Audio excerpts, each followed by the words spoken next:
If you haven't had a chance to catch It Chapter 2 yet, don't let us spoil it for you, which we definitely will if you keep watching. The movie follows the grown-up losers club as they try to figure out what Pennywise is doing. But today, we're going to talk about how this terrifying nightmare creature's doing. And no, it's not just because it was kind of sad watching him deflate when the losers bullied him into submission. What's the lesson there? Sometimes bullying is the answer? Well, let's take a closer look at the life story of It, and see if his story invokes a little bit of sympathy in addition to a large amount of fear.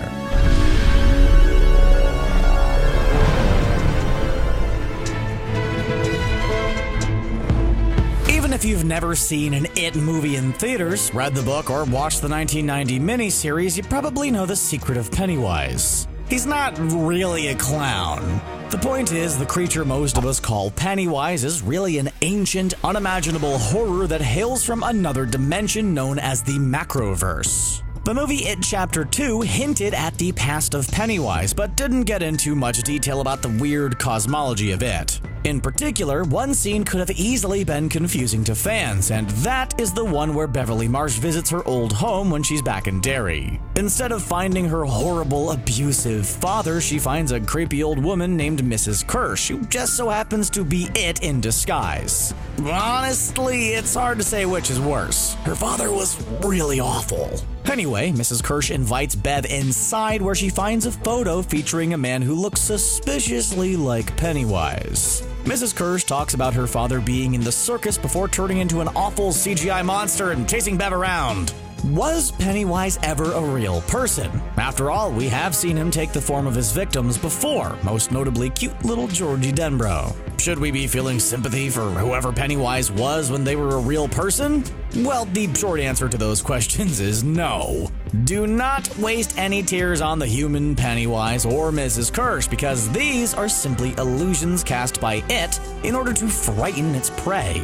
It has an incredibly long and horrific history and could count a clown and an old woman among its victims. But it's not something that's canon. But you don't have to look through its extensive history to see why there's some sadness in its past. Now excuse us while we attempt to humanize this completely inhuman horror.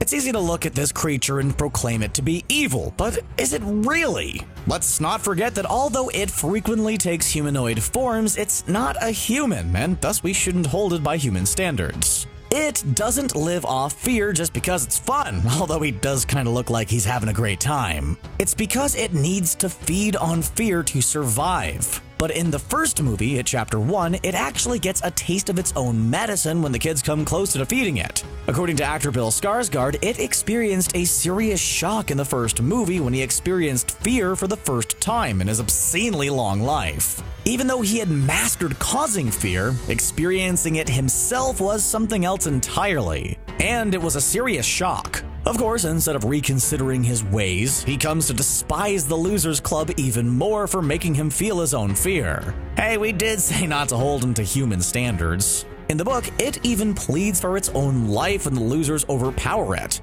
It tries to beg for mercy, offering money, fame, fortune, and power, among other things, like a longer lifespan. In the beginning of the book, it was quite smug about its power, but eventually came to doubt its own abilities, and realized it may not have been as all-powerful as it once believed.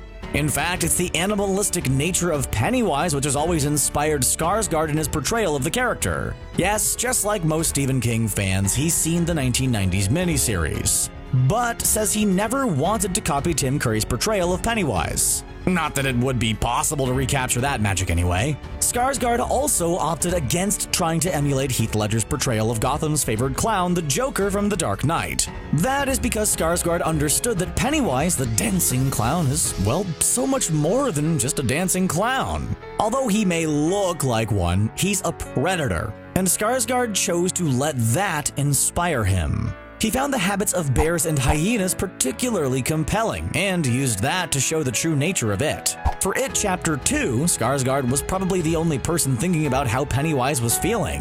After experiencing fear along with his near annihilation experience, could he be ready to retire?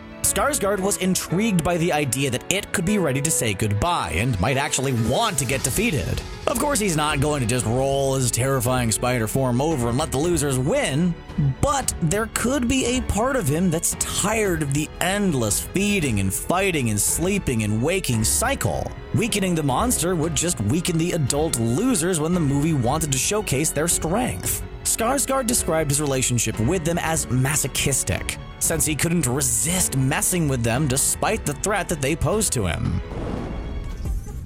But, there's really only so much sympathy it's possible to have for an ancient eldritch monster, because really the greatest tragedies in its past have been inflicted upon other people. Although it's been alive for millions of years, it hasn't been on Earth that long. In the book, it's revealed that there was a cataclysmic event that resulted in it landing on Earth in a place that would later become Derry, Maine. Yikes, what an unfortunate place to build a town. But the fact that Derry is such a small town has worked to its advantage because it prevents the crimes from being widely reported. In the novel, it's revealed that it first struck in 1740 when it embarked on a 3-year reign of terror over the town of Derry. During this time, it's revealed about 300 people disappeared due to ancient alien-related reasons. The Kitchener Iron Works exploded, taking out 108 people, 88 of whom were kids enjoying an Easter egg hunt. Now that's just mean. In 1929, a group of criminals known as the Bradley Gang are annihilated by a group of Derry citizens, and then the whole town just pretends nothing at all happened.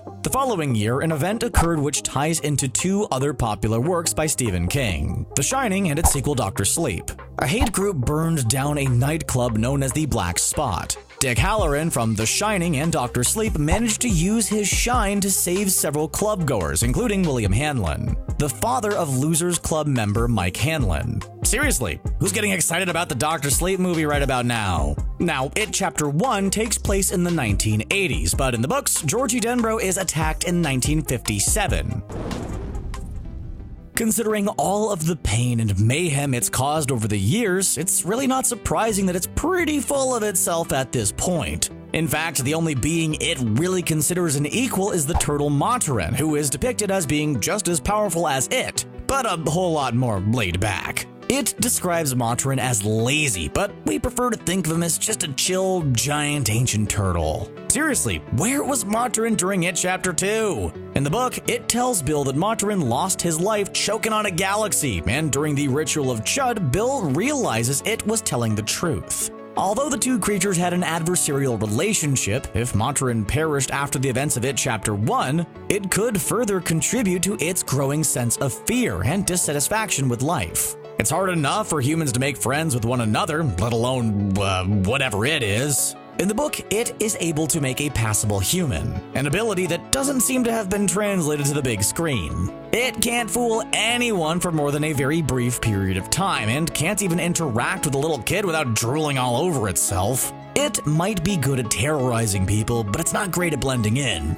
But when you got the whole town under mind control, what does that really matter? Now that we've talked about its past, what about its future? Or at least the future of the franchise, considering that it looked pretty defeated at the end of Chapter 2. Director Andy Muschietti has talked about the copious amounts of lore in the book that the films barely scratched the surface of. And Bill Skarsgard has hinted that there may be an It prequel movie in the works. It's entirely possible that the photo we saw at Mrs. Kersh's house in the second movie was an attempt at rewriting the exhaustive history of the It universe from the book. Maybe the movie version of It did meet a real clown named Pennywise. Although it isn't mentioned in the movies, It calls himself Bob Gray in the book. If there's a prequel or any type of continuation in the works, it seems likely it could explore the, quote, real Pennywise and how he had the misfortune of attracting its attention. After all, it would make sense for it to have been inspired by clowns at some point in its people-eating career. Clowns are already so strange to look at that a less than perfect transformation wouldn't be as noticeable. Children and even adults are drawn to them, or at least they were before Stephen King wrote the book It. And the clown industry never really recovered from that book, now did it? If they're going to make another It movie, and based on the box office take, it seems likely, then it would be interesting to see a new twist on It's backstory, and some solid information about the mysterious Bob Gray. Well, what do you think about the real It as a character? Do you have any compassion for this spooky clown, or have you already heard more than enough about its backstory? Share your thoughts with us in the comments section below, and then click on that subscribe button for more videos from us here at CBR. Hey, thanks for watching. We'll see you again next time.